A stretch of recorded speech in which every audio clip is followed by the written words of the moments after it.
इसके लिए नीति चाहिए और उसके लिए विशुद्ध उस प्रकार की नियत भी चाहिए।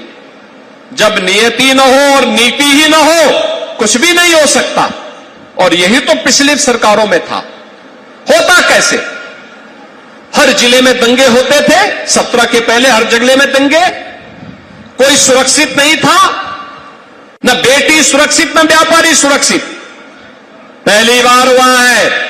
हम लोगों ने कहा था कि बेटी और व्यापारी की सुरक्षा में सेंध लगाने वाले के लिए केवल 2 जगह है, या तो जेल होगी या जहन्नुम होगा, इसके अलावा कोई तीसरी जगह उसके लिए नहीं होगी।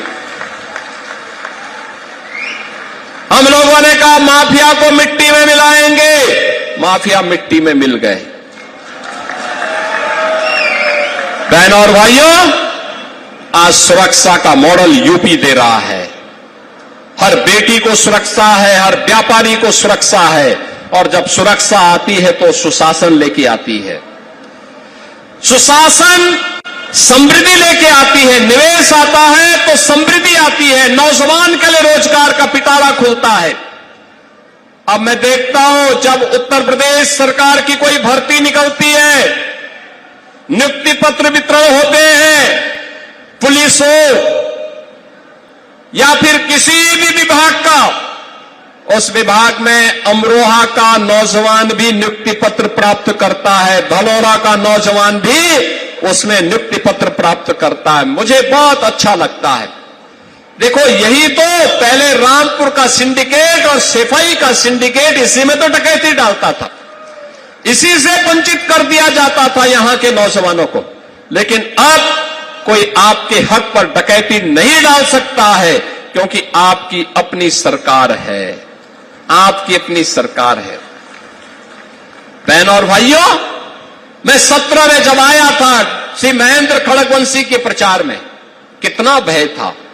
लोग कहते थे साहब फलाना मंत्री है, उसका आतंक था। हमने कहा घबराओ मत, ये सभी दुम दबा करके, जैसे ही बीजेपी की डबल इंजन सरकार आएगी, सबके दुम दब करके लोग अपने किसी बिल में घुस करके अपने को वहां पर अपने को किसी प्रकार से सुरक्षित कर पाएंगे। भय और दहशत समाप्त, एक उन्मुक्त वातावरण में नौजवान के हित के लिए कार्य हो रहा है, अन्नदाता किसानों के लिए कार्य हो रहा है। बड़ी बड़ी परियोजनाएं जमीनी धरातल पर उतर रही हैं और विकास की इन परियोजनाओं के माध्यम से आज एक नई गति और एक नए प्रतिमान को आगे बढ़ाते हुए जनपद अमरोहा विकास के पथ पर आगे बढ़ रहा है। बहनों और भाइयों, अमरोहा में जब मैं आता हूं तो भारतीय क्रिकेट जगत के एक होनहार खिलाड़ी के रूप में जिन्होंने अपने कैरियर को आगे बढ़ाया था, श्री चेतन चौहान जी की भी स्मृतियां हम सबके मन में आ जाती हैं। कितने उत्सुक थे वे विकास के लिए। जिले के अंदर स्पोर्ट्स की एक्टिविटीज को बढ़ाना है, कार्य की गति को आगे बढ़ाना है। नौगांवा सादात में उन्होंने विकास की ढेर सारी परियोजनाओं को समय लाने का काम किया था। आज वे हमारे बीच में नहीं, मैं उनकी स्मृतियों को नमन करता हूं, उन्हें विनम्र श्रद्धांजलि अर्पित करता हूं।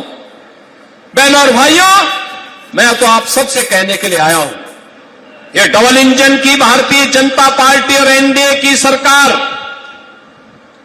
चौधरी